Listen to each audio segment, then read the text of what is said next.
दोस्तों, छठ पूजा कब है, कैसे करें? छठ पूजा नहाय खाए की परंपरा, क्या खाना चाहिए और क्या नहीं?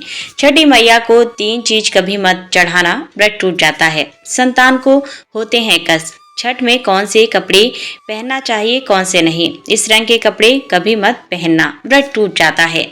छठी मैया को किस चीज का भोग नहीं लगाना चाहिए? छठ व्रत में कौन सी गलती नहीं करनी चाहिए? और यदि जिनके घर के पास नदी या तालाब या गंगा या समुद्र नहीं है, तब वो क्या करें? और साथ ही जानिए 3 ऐसी महिलाएं जिन्हें छठ का व्रत नहीं रखना चाहिए, छठ पूजा नहीं करनी चाहिए, घोर पाप लगता है, व्रत टूट जाता है, उल्टा संतान को जीवन भर मिलते हैं कष्ट। और यदि आपने छठ पूजा में यह कार्य कर लिया, यह उपाय कर लिया, तो आपको दुनिया की कोई भी ताकत करोड़पति होने से नहीं रोक पाएगी। दोस्तों, हिंदी पंचांग के अनुसार छठ हर वर्ष कार्तिक मास के शुक्ल पक्ष की षष्ठी छठी तिथि पर मनाया जाता है। यह हमेशा दीपावली के 6 दिन बाद पड़ता है, जो नहाय खाए की परंपरा से प्रारंभ होता है। यह व्रत करने वाले व्रती 36 घंटे तक निर्जला व्रत रखते हैं, जिसके बाद छठी मैया की आराधना और सूर्य देव को अर्घ्य देने के बाद इस व्रत का समापन किया जाता है। यदि संतान आपकी बार बार बीमार पड़ जाती है, सर्दी खांसी जुकाम, बार बार अस्पताल में बच्चा भर्ती होता है, उसको इंजेक्शन बार बार लगते हैं, बच्चों के शरीर पर सूजन आ जाती है, पैरों में तकलीफ, शरीर में तकलीफ, तब ऐसे समय में उस स्त्री को छठ पूजा अवश्य करना चाहिए। जिसके संतान को कष्ट मिलते हैं, तब छठी मैया की कृपा से छठ माता स्वयं उस संतान की रक्षा करती हैं। छठी मैया बहुत प्यारी हैं, संतान की स्वयं रक्षा करती हैं, परिवार की रक्षा करती हैं, परिवार में कभी विपदाएं नहीं आती। छठी माता का हृदय इतना कोमल है जिसकी आप कल्पना भी नहीं कर सकते। खासकर संतान दीर्घायु होती है, परिवार खुशहाल होता है, जीवन भर इतना सुख घर में बरसता है जिसकी आप कल्पना भी नहीं कर पाएंगे। छठी माँ ब्रह्मांड की माँ है, संसार की माँ है, संतान की माँ है।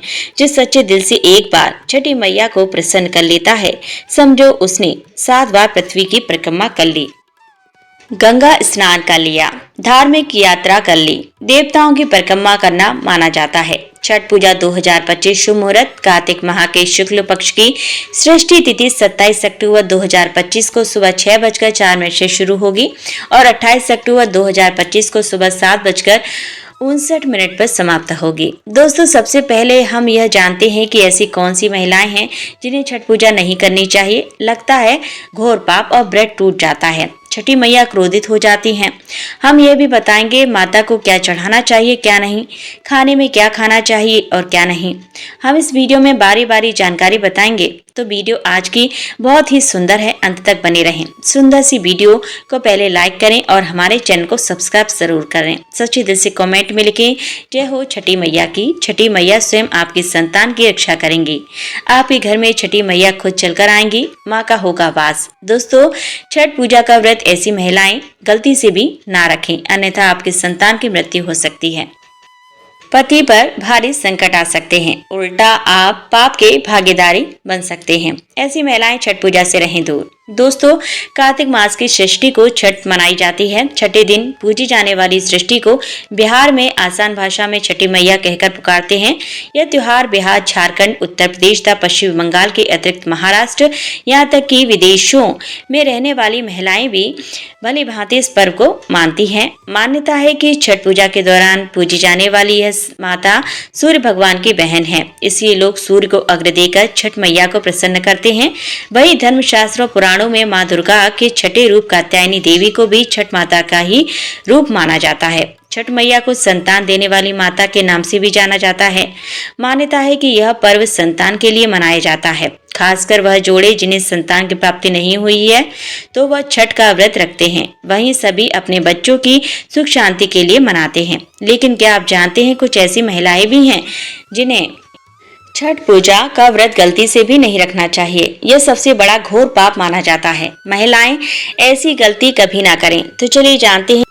दोस्तों, शास्त्रों के अनुसार जो लोग अधूरी शादी करते हैं, वह शास्त्र का अपमान करते हैं। अधूरी शादी जैसे कि कोई कोर्ट मैरिज और शादी के बिना ही संतान की उत्पत्ति कर देना सबसे बड़ा पाप है। ऐसे में छठ पूजा का व्रत ऐसे लोगों को अपनी संतान के लिए कभी नहीं रखना चाहिए, क्योंकि अपने हिंदू रीति रिवाजों के अनुसार 7 फेरे नहीं लिए हैं और वहीं बिन शादी के जब ऐसे लोग साथ में रहते हैं तो समाज में ऐसा रिश्ता कलंकित होता है। दोस्तों, बहुत से लोग ऐसे हैं जो भागकर शादी करते हैं और परिवार को दुखी कर देते हैं, माता पिता को समाज में कलंकित कर देते हैं, माता पिता को रुलाते हैं, परिवार को रुलाते हैं, समाज को बदनाम करते हैं। ऐसे लोग पूरे जनजीवन समस्त संसार के लिए श्रापित हैं। देखिए, परिवार को रुलाकर हमेशा रिश्ते अनर्थ ही होते हैं, रिश्ते जुड़ते नहीं हैं। इसलिए जो लोग भागकर शादी करते हैं और कोर्ट मैरिज कर लेते हैं, 7 फेरे नहीं लेते, हिंदू रीति रिवाज के साथ शादी नहीं करते, विवाह नहीं करते, तो उनके लिए यह व्रत उचित नहीं है।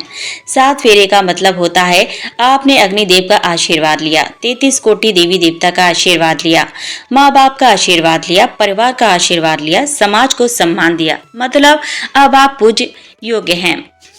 आप भगवान की सेवा कर सकते हैं। आप कोई भी व्रत आदि परंपरा के साथ कर सकते हैं। यदि जिस स्त्री को हल्दी ना लगी हो, जिस पुरुष को हल्दी ना लगी हो, ऐसा विवाह भी अशुभ होता है। शादी में हल्दी अवश्य लगना चाहिए, तभी ही आप व्रत आदि रख सकते हैं, पूजा पाठ कर सकते हैं, किसी भी मांगलिक कार्य में आप शामिल हो सकते हैं। इसीलिए ऐसी स्त्री किसी भी धार्मिक कार्य में तभी सफल व शामिल हो सकती है जब वह अग्नि के साथ फेरे ले ले। ऐसी शादी को ही शास्त्रों में सर्वश्रेष्ठ माना जाता है। ऐसे में अगर आपकी अधूरी शादी है तो आप छठ पूजा कभी ना करें। आपके ऐसा करने से छठी मैया का अपमान माना जाएगा और आपको पाप लग सकता है। दोस्तों, शास्त्रों के अनुसार इस व्रत को सच्चे मन से रखना चाहिए। अगर कोई महिला शोक में यानी बेमन से इस व्रत को रखती है तो उनके पति या संतान की मृत्यु या उन पर कष्ट आ सकते हैं। सच्ची श्रद्धा के साथ छठ पूजा का व्रत रखना चाहिए। इस व्रत को सफल होने से संतान सुख की प्राप्ति होती है, संतान को कष्ट कभी नहीं आते। छठी मैया करती है रक्षा, घर परिवार होता है खुशहाल। जो लोग छठ पूजा करते हैं तो छठी मैया उनके इर्द गिर्द, उनके घर के आसपास सदैव घूमती रहती हैं, उनकी रक्षा करती हैं, उनकी संतानों की रक्षा करती हैं। जो 5 महिलाएं, उन्हें संतान सुख की प्राप्ति होती है, लेकिन सच्चे हृदय से ही माता को पुकारें। दोस्तों, छठ पूजा करने से सैकड़ों यज्ञों के फल की प्राप्ति होती है, परिवार में सुख समृद्धि धन की प्राप्ति होती है। छठी मैया की पूजा से सभी मनोकामनाएं पूरी होती हैं। वहीं कुंवारी कन्याएं और पुरुष भी छठ पूजा कर सकते हैं। छठ पूजा का फल कई लाख गुना प्राप्त होता है। इससे व्यक्ति के सभी पाप खत्म हो जाते हैं और सुख समृद्धि की प्राप्ति होती है। छठ पूजा का व्रत पूरा करने से स्वयं छठी मैया आपके पूरे घर की रक्षा करती हैं। छठी मैया को ये 3 चीजें कभी ना चढ़ाएं। दोस्तों, अब यह भी जान लेते हैं कि छठी मैया को ऐसी कौन सी 3 चीजें हैं जो नहीं चढ़ानी चाहिए, भयंकर पाप लगता है। अग्र के लिए गलत पात्र बर्तन, सूर्य भगवान को अग्र देने के लिए तावे का लोटा ही प्रयोग करें, लेकिन भूलकर भी चांदी, स्टील, शीशा और प्लास्टिक के बर्तन से अग्र नहीं देना चाहिए, इससे व्रत टूट सकता है। लहसुन, प्याज, मांसाहार व्रत के दौरान घर में कभी भी मांसाहार न बनाएं और न ही परिवार में किसी को खाने दें। जो लोग इस दिन लहसुन प्याज का खाना बनाते हैं और खाते हैं तो उन्हें छठी मैया उल्टा बर्बाद कर देती हैं, श्राप दे देती हैं। इस दिन छठी मैया को भोग लगता है तो घर में यदि आपके परिवार में किसी ने व्रत रखा है तो आप भी लहसुन प्याज का इस्तेमाल ना करें। आप किसी और दिन को खा सकते हैं, लेकिन मांस, मदिरा, लहसुन प्याज आदि ना खाएं। मान लीजिए छठ व्रत आपकी बहन ने रखा है और आप दूर भी रहते हैं, तब भी आप लहसुन प्याज ना खाएं, नहीं तो उनका व्रत टूट सकता है। साथ ही साथ व्रत के दौरान घर में मदिरा आदि और धूम्रपान भी नहीं करना चाहिए। पुराने चूल्हे पर प्रसाद बनाना। छठी मैया का प्रसाद बहुत ही शुद्धता के साथ बनाया जाता है। उनका प्रसाद हमेशा ऐसे चूल्हे पर बनाएं जिसे ताजी लीपा गया हो। यदि गैस पर बना रहे हैं तो गैस स्टोव को अच्छी तरह से धो लें। पहले से बने चूल्हे पर कभी प्रसाद ना बनाएं, इसके लिए नया चूल्हा ही बनाएं। छठ पूजा में ना करें ये गलतियां। दोस्तों, यहाँ कुछ और गलतियां बताई गई हैं जिन्हें छठ पूजा के दौरान नहीं करना चाहिए। सूर्य को अग्र देने से पहले कभी भी भोजन ग्रहण ना करें, घोर पाप लगेगा। व्रतधारी लोगों को पहले और दूसरे दिन सूर्य को जल देने के बाद ही भोजन करना चाहिए। व्रत के दौरान भोजन के प्रति मन में लालसा ना रखें, व्रत टूट सकता है। मन्नत पूरी होने पर विशेष पूजा ना करना। छठी मैया से मांगी मन्नत अगर पूरी हो जाए तो आपको अपनी मन्नत का पूरा होने की विशेष पूजा जरूर करनी चाहिए, अन्यथा मैया के प्रकोप का सामना करना पड़ सकता है। पलंग पर सोना। छठ का व्रत करने वालों को जमीन पर 4 दिन तक सोना चाहिए। छठ पूजा वाले कमरे में ही अपना आसन लगाना चाहिए। ऐसे में आपको छठ मैया का ध्यान करते रहना चाहिए। इससे माँ आपके व्रत को संपूर्ण करती है और कोई भी विघ्न बाधा नहीं आती है। प्रसाद बनाने की जगह पर साधारण भोजन, जिस जगह पर प्रसाद बन रहा हो वहाँ साधारण भोजन भी नहीं बनाना चाहिए। साथ ही साथ उस स्थान पर खाना भी वर्जित है। नमक का हाथ प्रसाद से छूना, प्रसाद बनाते हुए नमक का हाथ भी किसी पूजा की वस्तु या प्रसाद से नहीं छूना चाहिए। वाणी की शुद्धता, पूजा के दौरान अपनी वाणी को बुरी बातों से थोड़ा दूर रखें। जुबान पर गंदे विचार भी नहीं लाना चाहिए। छठी मैया का आशीर्वाद पाने के लिए मन में गंदे विचार नहीं लाने चाहिए। गंदगी रखना, घर में पूजा के दौरान झूठे बर्तन और गंदे कपड़ों का ढेर बिल्कुल नहीं होना चाहिए। इससे छठी मैया क्रोधित हो जाती है और व्रत टूट जाता है। छठी मैया को साफ सफाई बहुत पसंद है। व्रत के दौरान अपने घर को साफ सुथरा रखें और गंगा जल से छिड़काव अवश्य कर लें। इससे पूरा घर परिवार पवित्र हो जाता है और छठी मैया का आशीर्वाद प्राप्त हो जाता है। करोड़पति बनने का महा उपाय छठ पूजा के दिन। दोस्तों, आज हम आपको छठी मैया की कृपा पाने के लिए एक ऐसा उपाय बताएंगे जिससे आप सबसे जल्दी करोड़पति हो जाएंगे। अगर आपने यह उपाय कर लिया तो आपको दुनिया की कोई भी महाशक्ति, कोई भी व्यक्ति करोड़पति होने से, धनी होने से, धन ऐश्वर्य प्रगति, सौभाग्यशाली उत्तम जीवन साथी, धन संपदा, सकारात्मक ऊर्जा प्राप्त करने से कोई नहीं रोक पाएगा। यह उपाय आप कॉपी पेन पर लिख कर रख लें, आपके बहुत काम आएगा। हम उपाय बताने वाले हैं, उपाय को ध्यान से सुनना, आपकी कायाकल्प हो जाएगी। लेकिन वीडियो में आगे बढ़ने से पहले आपसे निवेदन था, वीडियो जरूर लाइक कर दीजिएगा। यह उपाय छठ पूजा वाले दिन ही करना है। आइए जानते हैं उपाय। देखिए, ये 8 सामग्री एकत्रित कर लें। 1 नमक का पैकेट पिसा हुआ या ढीली वाला ले सकते हैं। 1 पानी का बोतल, 21 रुपए की दक्षिणा, 100 ग्राम की सरसों के तेल की बोतल, 50 ग्राम सूखी लाल मिर्चें, 500 ग्राम चावल, 500 ग्राम उड़द की काली दाल, 5 रुपए के बताशे। यह सभी 8 सामग्री एकत्रित कर लें। किसी कपड़े में बांध लें या थैली में ले लें। सभी सामग्री को मिक्स मत करना, अलग अलग पैकेट में ही एक ही थैली में डाल लें।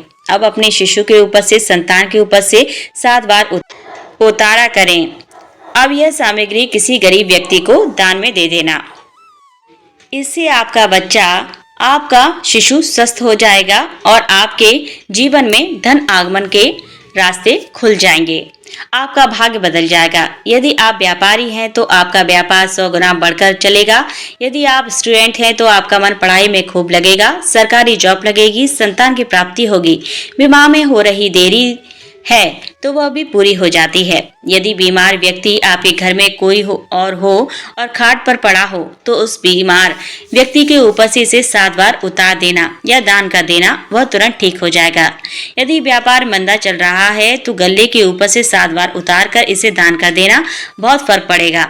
आप यह कार्य पूर्णिमा अमावस्या पर भी कर सकते हैं। तांबे के सिक्के का गुप्त उपाय। दोस्तों, एक और महा उपाय, आप नदी या तालाब या समुद्र के तट पर अवश्य जाएंगे छठ पूजा के लिए, तो यह उपाय आपके सोए हुए भाग्य को चमका देगा। आइए जानते हैं। देखिए, छठी मैया की पूजा के लिए आप तट पर अवश्य जाएंगे। तब आप अपने साथ में एक तांबे का सिक्का या चांदी का सिक्का अवश्य हाथ में लेकर जाएं और जब आपकी पूजा संपन्न हो जाए तब छठी मैया का यह मंत्र बोलकर इस सिक्के को पानी में प्रवाहित अर्थात विसर्जित कर देना। मंत्र है ओम ह्रीं ह्रीं सूर्याय नमः। इस मंत्र को 3 बार बोलना है और सिक्के को जल में विसर्जित कर देना। फिर आप देखना, लंबे समय से जो परेशानी चली आ रही थी वह दूर हो जाएगी। लंबे समय से जो घर में बीमारी थी दूर हो जाएगी। लंबे समय से घर में जो गरीबी थी, किसी का श्राप लगा था, संतान बीमार है, वह ठीक हो जाएगी। आपके जीवन में ऐसा परिवर्तन आएगा जिसकी आपने कल्पना भी नहीं की होगी। यह बहुत ही गुप्त उपाय है, किसी को बताकर ना करें, चुपचाप करें। छठी मैया बहुत प्रसन्न होगी। यदि आप यह उपाय किसी को बताना चाहते हैं तो आप कॉपी पेन पर उसे लिख कर दे दें, आप उसे ना बोलें। बड़ा विशेष चमत्कारी उपाय है यह। सिक्के का यह उपाय बहुत ही गुप्त उपाय है, आपको रंग से राजा बना देगा। बस इस उपाय का ढिंडोरा ना पीटें, गुप्त तरीके से कर देना। दोस्तों, आप में से कौन कौन से छठी मैया का आशीर्वाद पाना चाहते हैं तो सच्चे दिल से कमेंट बॉक्स में लिखें। जय हो छठी मैया की। छठी मैया के लिए एक लाइक तो बनता ही है। प्रिय श्रोताओं, यदि आपको ये जानकारी पसंद आई हो तो वीडियो को लाइक जरूर करें। तो फिर मिलते हैं अगली वीडियो के साथ नई जानकारी लेकर। तब तक के लिए नमस्कार।